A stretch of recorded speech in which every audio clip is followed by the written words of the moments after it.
All right, welcome to Bay Area Redwood. I'm here with Nick Harvey, the founder and CEO, and we're going to tell you a little bit about the company and kind of how the business model is developed and what he's got going on. All of our materials come from locally sourced and salvaged materials from the built environment. So we're taking urban trees from urban environments, creating urban wood to be used as a building material back in the urban environment. And we're gonna walk around and show you what that exactly means. This is a Wood-Mizer LT70 bandsaw mill. How the bandsaw mill works is it has a spinning blade inside right here.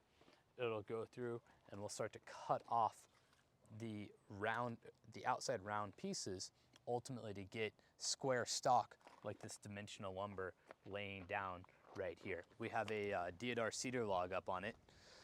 We got this from some dude in like Santa Clara. They're in the back of like a warehouse and he needed to move.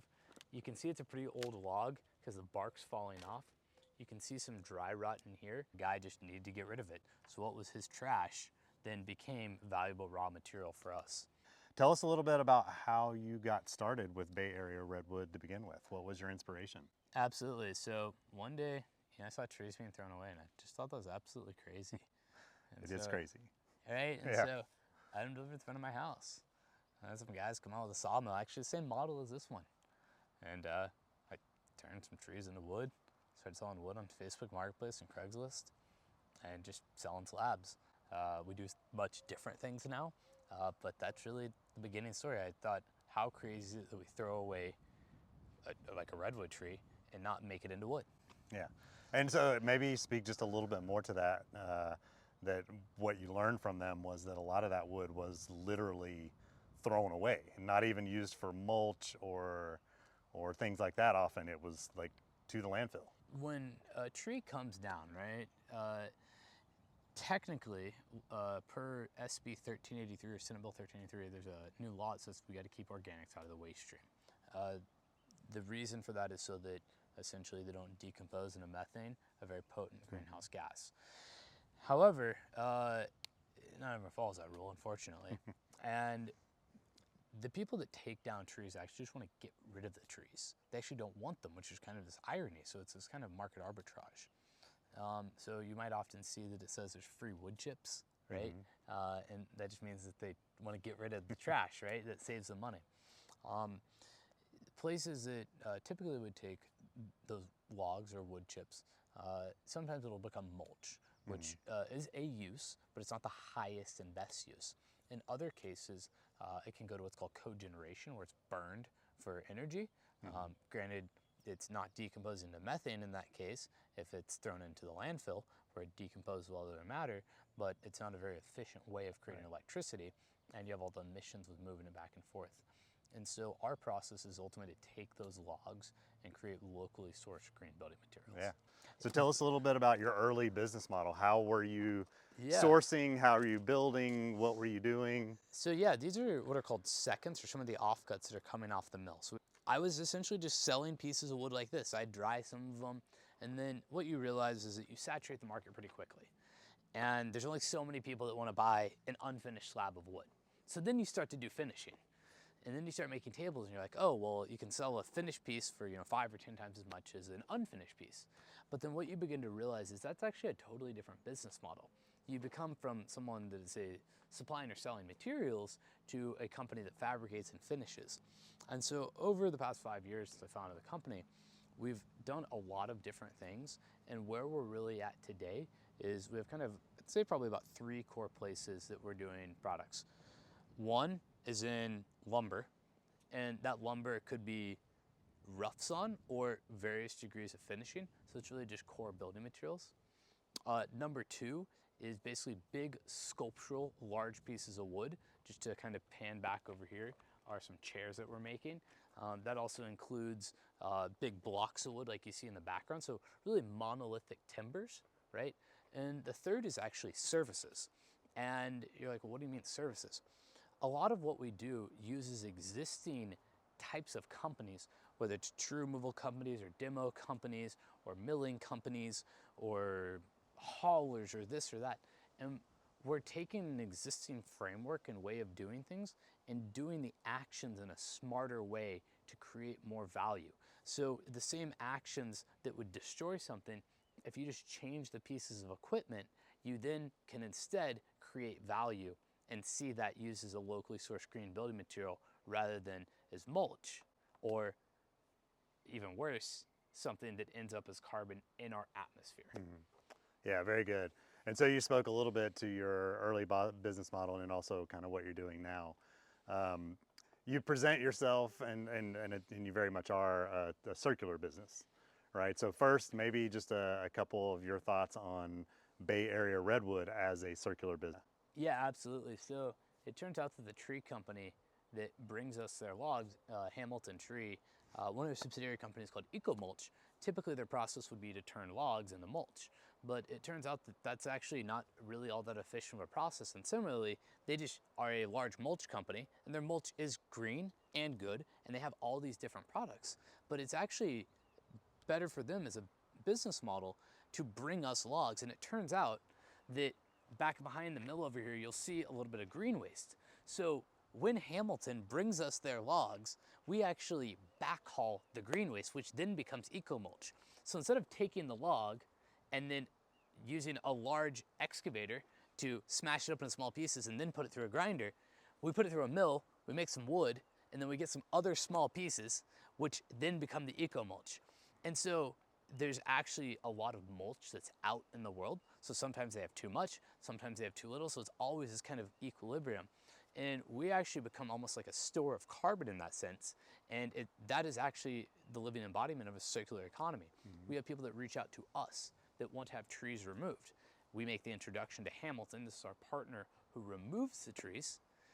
Then from there, the trees will come here, and they have their own projects as well, and they're backhauling our green waste, which then becomes eco-mulch, which then goes into people's yards where more trees are yet planted to start the cycle anew again. Right, yeah, very good. So you also had, as part of your early business model, you did the finishing. You made tables, desks, these kind of things, and had a store. Maybe tell us a little bit about how you came to that. I'm sure it was part of the working on finished slabs, but also kind of how you've moved, not away completely from it, but maybe moved a little more away from those as your primary business. Absolutely. You know, they say always work retail once in your life. So I did. I owned a retail business, for lack of better terms. You know, you learn a lot. I have to say I'm really grateful for the opportunity from Sunset Development and Bishop Ranch, who worked with us. And we had an opportunity to be at City Center Bishop Ranch for almost 3 years. Really, it was a great opportunity to explore luxury retail. We recognized that the challenge there had to do with the fact that we weren't like moving enough materials. Our goal is to keep trees out of the waste stream, not to sell, you know, expensive tables. And the reason for that is that you don't move enough material. So it's not that there's anything wrong with that business, but really getting back to the core of what's important to the business itself and both the vision and mission. Yeah, and that I think brings up another very interesting part of your business. You mentioned Bishop Ranch, Sunset Developers. You also have done some very cool projects with Berkeley, with Stanford, also with the Ohlone. So maybe speak a little bit to some of those interesting projects you've been able to use your business model to be a part of. Yeah, well, I'll start with here in San Ramon and Bishop Ranch. I think one of the coolest things about Bishop Ranch is that you have so many trees in that urban forest, and that urban forest is starting to mature. It turns out some of those trees that were planted actually weren't necessarily the right trees, and sometimes they're not doing so well now as the climate's changing. For example, a whole bunch of redwoods are planted in a hot, dry, it's kind of an inland valley. I mean, it's close to the coast. But yeah, they're not doing too well.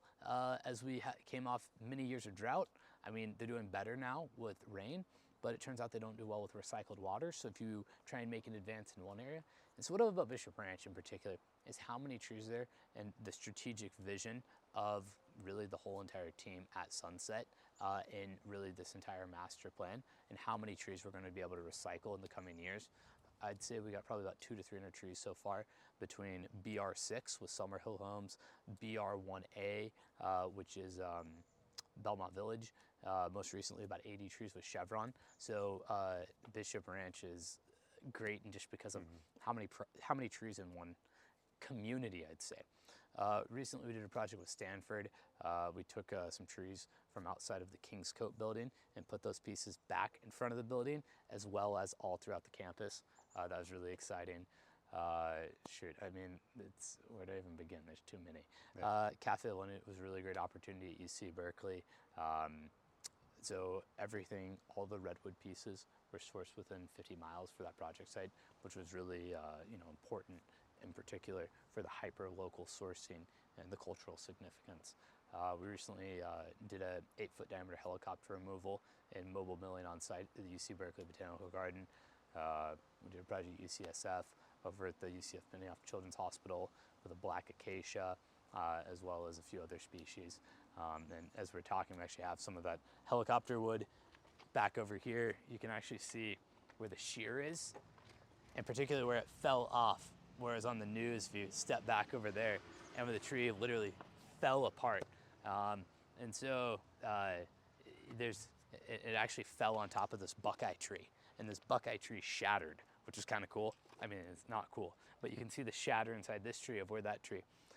This, by the way, it's only like 10% of the tree. We milled probably about 70% of it on site. These are extra pieces because we couldn't get that bandsaw mill in the very tight area. So we had a different apparatus for that. You've talked a little bit about where you are now and kind of how you're building yourself into a kind of a local circular business economy. Anything else you'd add about kind of where you sit amongst builders, developers, and these different folks, like how you see it? Absolutely. You know, generally have what are called like OAC meetings, or owner, architect, and contractor. You know, architects create these construction documents on behalf of the owner who is having something built, and the contractor is the person that reads those documents and hires subcontractors and suppliers in order to make the thing.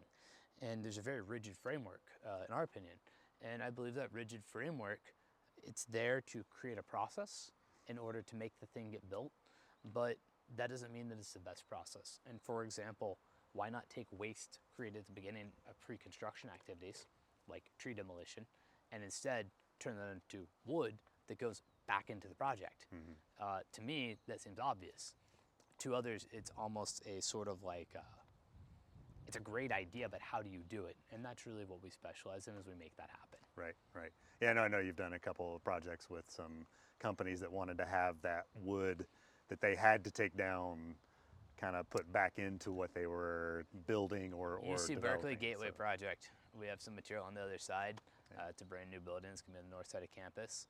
you know, you've built a circular business, and you've also started creating this idea of how you can operate in a circular economy here.